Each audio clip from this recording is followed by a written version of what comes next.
Hey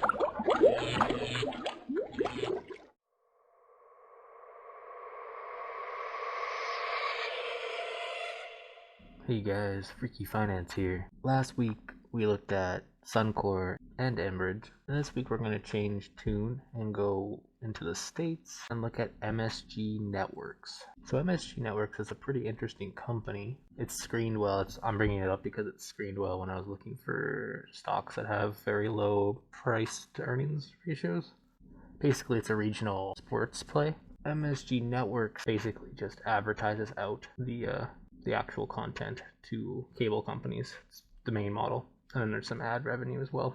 Alright, so the company, as I just mentioned really quickly, the regional territory is basically all New York State, portions of New Jersey and Connecticut, as well as parts of Pennsylvania. Down here on the programming side, so it's basically a sports programming play. So you get the New York Knicks for NBA, the Rangers, the Islanders, the Devils, and the Buffalo Sabres for the NHL. And then you get significant coverage, quote unquote, for the New York Giants and the Buffalo Bills from the NFL side. So a fair number of teams, and importantly, New York and most regional areas support their local teams, right? So there's a lot of passion behind these teams. That's something the company has going for it. So how they make money is through affiliation revenue and advertising revenue. The main one is affiliation revenue.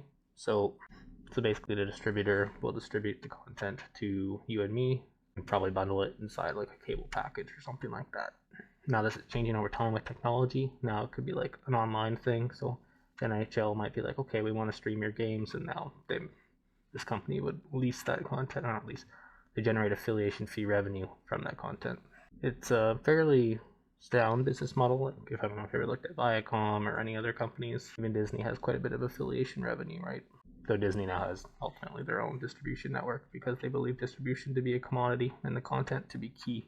Not that, if you look back, you should look at that Disney video because I think that does a good job breaking it down. The advertising revenue is the other 10% of the revenue, so it's smaller, and that's traditional ads. So one of the things that sports has going for it is that people watch it live, right? You don't want to hear about it after, you want to watch it with your friends. So anyway, advertising for sports still strong because of the live concept of sports. One of the key risks, but it also helps you understand the business, is that 4 customers generate the bulk of their revenue. Their AR is pretty much between 4 customers. This is on the latest quarter. And then when I jump into the annuals, they actually list 3 of the top 4 customers who account for more than 10% of the revenue. So that's your Altice, your Charter, and Verizon. So these 3 customers, networks, are really, in this case we'll just call them distributors, are critical. One of the things that's interesting is that MSG Sports, so there's MSGS and MSGN, and there's MSGE, there's a bunch of spin-offs basically, and they all have different assets. And so MSG Sports actually holds, like, they own the media rights to the Knicks and Rangers. So MSG Sports basically says, okay, you can charge you this fee, and then you can generate these type of revenues, right? So your affiliation revenue and your advertising revenue. So basically, and it's a related party transaction, so it's kind of interesting because they're owned by the same people, the Dolans. So you have a relationship where a significant part of your cost of goods sold is from these right fees. So 140 million, 147 million, 141 million. And this tends to be scaling with the revenue that MSG Networks is able to generate. So it's very interesting. So it helps the company manage their COGS directly. And we'll see that when we go through the numbers. And one of the things you're going to see is a decline in revenue. And I think that's one of the reasons why the company's cheaper, because you can see subs are declining. So as people cut cable, there's less revenue getting kicked back to MSG Networks. Now, part of that's going to be hedged because they're going to just be making contracts with online customers, and they might do it directly, right? Who knows because the distribution is slowly shifting more to direct to consumer, right? You have that with Disney Plus, you're going to have that with Paramount Plus, and well, today's February 20th, so you're probably going to see that March 4th for Viacom. But yeah, there's going to be a whole bunch of HBO Max, right, on the AT&T side. Let's jump into the numbers, and then I'll keep going. I broke out affiliation revenue and advertising revenue just to see how 2 revenue streams, but these numbers aren't actually in the financials. Approximated them based on the 90-10% relationship. Yeah, and so this is the amount of money they get on an annual basis from the distributors for the right to carry the MSG networks on their basically their platforms. So whether that's your Altice or your Verizon, this is what they're getting kicked back in affiliation fee revenue, and then your actual ads that you see during a game. And you can see the COGS. The margin's actually pretty good, right? You're creating 400 million margin on a $600 million number. Quite high. You're almost at the 60% range. So year over year doesn't look great because you're down 18 million, but you're still over 400, so that's nice. SGA did go down 3 million to help, but revenue went down more during the year, so it didn't really offset it, but it still helps. So overall, pretty solid numbers. You can see this actually beat out, but mainly that's because interest went down 9 million. And they did incur 2.7 million in debt refinancing in the year. So there wasn't very much on the income statement side. It kind of manages itself because of their related party transactions. It kind of protects this margin. So revenue's declining. They're paying less to the MSG sports. So they kind of have this natural way to keep their margins fairly steady. So again, it's because related party, you don't really know. You're not really in control. It's really what the Dolans decide. So most related parties have to be fair between, right? So it'll be like, what's fair? The share price tanked during the COVID panic. Going June 30th, 2019, share price was around 2080.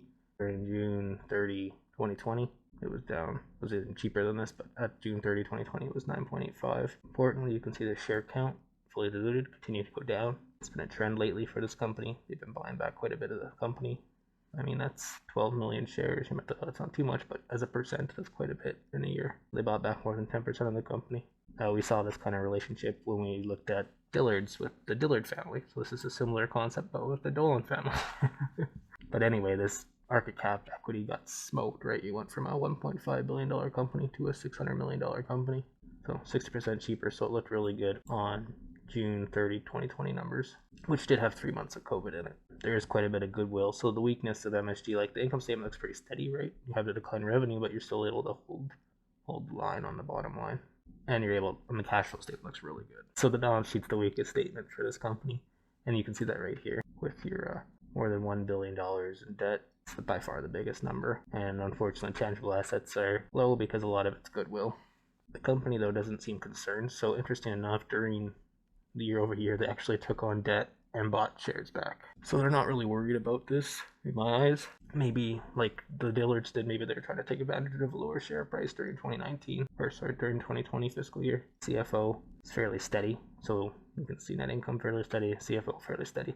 Importantly, most companies that I've been talking about lately are pretty high capex, and this company is very low because it has very low traditional assets. It's not capital intensive, so you can see they're able to churn out more than $200 million in cash flow and only have to incur like less than $3 million in capex. So they're really able to walk away with more than $200 million in free cash flow a year, which is quite high. They did have one thing on the cash flow statement I didn't like, is the share-based comp. Usually we see this with family-run companies that they pay themselves quite well, and they might pay their CEO and CFO quite well.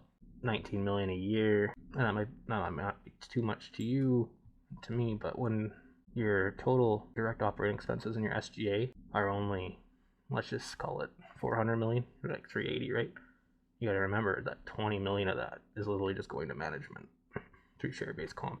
And during this year, you had the company actually get destroyed. So I never like when they're still paying themselves quite well and the company got destroyed. So you do want them to be aligned with you, the executive team, but when they're still just paying themselves more or the same, when technically we just got destroyed during the year, it kind of sucks. So that's something to keep in your back of your head when you're looking at companies that have a lot of control. And you can see the share buybacks right there. So one of the things you have to ask yourself is what are they doing with all this cash? Because that's not a small amount, 200 million a year. So during the 2020 fiscal year, they used their cash generated and some cash on hand, as well as debt, as we saw here, to fund share buybacks. The metrics look very good, especially during the COVID panic. You had a PE, like this PE, let's just say 8.5 might be average, or maybe it trades around 10 on average before the panic.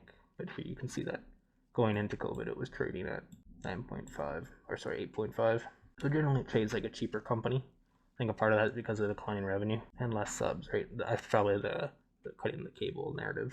So when I go through the quarterly, it's a similar situation, but a little bit more extreme. So you have COVID now directly in the comps. Again, these numbers are just assuming a 90-10 relationship. They didn't actually break out. They didn't actually say affiliation revenue was 136 and advertising revenue was 10.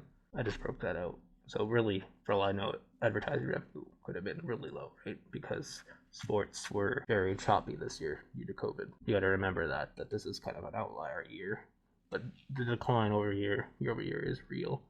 But you just have to try to figure out how much this is from COVID. Operating expenses kind of take care of themselves, so they had a decline in right fees expense, aka MSG Sports didn't charge them as much for the rights to show their content. And obviously, when you're not having as many shows, you have less programming and production related costs, so your costs go down. So their GMD is still down year over year, but not as bad as the revenue drop was. So importantly, the SGA was cut by a material amount here. So they did react to COVID. They cut their SGA by, 32%, which is pretty good cost management. And overall, they didn't have debt refinancing in Q2 2019. They did. Q2 2020, they didn't. And Q2 for this company is November to December period. So this is the latest quarter. So the bottom line actually looks better. Even though GMD was down 14 million, they cut SGA by 11 of that. So it helped net it. And then they paid less in other expenses by 2 million and less in interest expense. Overall, the company looks good. We look at the current share price, you're sitting around just under 16. And during Q2 2019, we were at 14.74. So, but one of the things that's important here is the continued relationship in the weighted average fully diluted share count is going down. The company is still about 40% cheaper than where we were at the end of June 30th, 2019, right? The company was once worth 1.6 billion or more, and now we're down to 900 million still. So while it's not as cheap as it was, you're still looking about 40% cheaper on fairly resilient numbers, even though the top line doesn't show that. Again, on the weakest statement, the balance sheet, cash on hand continues to go up. If they don't do anything for the cash, their cash just builds quite quickly because, like I said, they generate about 200 million a year. And so 6 months into 6 months into the year, the fiscal year, you can see that assets are ticking up, and that's literally just cash on hand. So cash on hand is up about 90 million, which is almost, for 6 months, that's almost half of 200 million. So fairly steady relationship there, which is nice to see. Still has debt, though the cash flow can support that, right? If you're generating 200 million a year and you have 1 billion in debt, it's really 5 years worth of cash flow. Importantly, total equity is starting to go down. The cumulative deficit is almost positive now. And your CFO, again, pretty strong, resilient. You're still generating in free cash flow terms almost still 100 million every 6 months.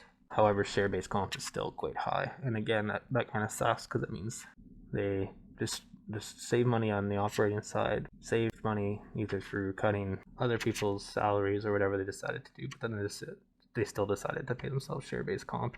And it wasn't a small amount, it's actually a higher amount. So instead of 19 million during the last fiscal year, they're already at almost 11 million 6 months in, which is a run rate of 22 million. They continue to pay themselves even though the price is down 40%, and then they haven't done anything with their shares or their cash yet. The real question I have to ask myself, what is they going to do with the cash? Are they going to keep buying back the share count?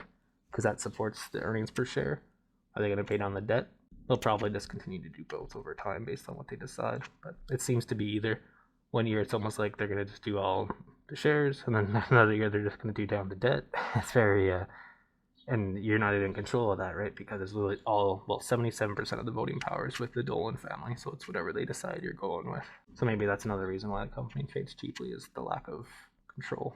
GM, all these ratios look really good. So revenue dropped hard, but they cut SGA pretty hard. They cut SGA 32%. And they mentioned lower sales commissions and advertising marketing expenses. And fees, if you look at it right now, it trades at 5. So that's why it stood out to me when I did the video. It's like, wow, this company trades at 5 times earnings. What's going on? And you can see it's a very simple business model, and it's a cash flow machine, though you do have the debt and the lack of control. So when I go back to here, just on the debt side, because I want to dig into it, because it's the biggest con in my eyes, you can just see the debt's high, but importantly, the maturity schedule is well staggered. Like I said, free cash flow is 200 million a year, so they can afford these things as they come due, and they'll probably re-roll them at lower interest rates, assuming that's the trend we've been seeing with other companies. And I think the cash flow makes them a little bit less risky, though at the same time you have less subs, but they're hedging that by online. So it's an interesting time to make a decision on this one. I don't own this company, so that's why I'm going through it to see if I want to. Over the years, this is the balance sheet. I just wanted to point out the long-term total liabilities, or long-term debt right here. You can see at one point when they first did the spinoff, you're at 1.4 billion in debt, and now you're hovering just under 1.1. And then they seem okay with that number, but you have seen the trend slowly go down over time, using their free cash flow to buy back or pay down debt. On the income statement side, you can see the shares outstanding start to go down dramatically lately. So it seems to be their new focus with their shares or with their cash. It's like, okay, we hit $1 billion in debt. Let's just pay the debt as it comes due, and then with our extra free cash flow, we'll just keep buying back shares, because they probably see what I see, five times earnings, right? They're probably saying, well, just buy it back. You can't fault them for that. One of the things I can fault them for is the high share base comp on a low number, right? Importantly, if you look at the ownership, you can see Charles Dolan up here, but you have these 3 funds, and I follow all 3 of these funds on Whale Wisdom. Scion, most people know through Michael Burry, the big short guy. He has a 2% stake in this, so $5 million. But some of these Ariel investments have $150 million in this company. Well, it's still only 4% ownership, but again, you're never going to get voting control. But you can see that some of these value investors are in this company, which is always nice to see. Here's just the reference to the 77% of total voting power for the Dolan family. So you can see maybe it trades at a discount because, one, it's shrinking the top line into voting control. Importantly, unlike Dillard's, where the William Dillard the second was the CEO, and William Dillard the third was like the president or something. This one, they've kind of made themselves directors. James Dolan is the executive chairman. People in New York will be familiar with him. Yeah, you have Charles Dolan. You have all these Dolans down here. Dolan. So quite a lot of the directors are family. And then, but you do have the CEO and the CFO, which is nice to see, because generally speaking, there's probably someone better than your kids to actually run the business, right? So Charles Dolan actually looks pretty good on paper. I was just trying to see who he was. He's getting up there. He's 94, but he founded Cablevision. He served in the army. Yeah, he dropped out, and his father sold a patent to Ford Motor. So it's kind of cool, kind of the old school American dream, right? Here on the related party transactions, you can see there's quite a bit between MSG Networks, MSG Sports, and MSG Entertainment. Anyway, with MSG Entertainment, they've agreed on allocation of costs for other aircraft, including helicopter, used by share executives. So, aka the Dolans can use their company helicopter and allocate costs across the companies they own. So that's kind of neat. Though obviously, if they're using it too much, it's going to show up in the numbers through travel expenses or whatever.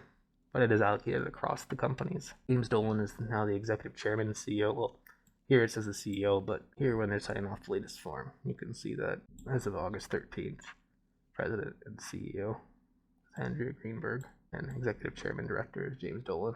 So most people will know James Dolan.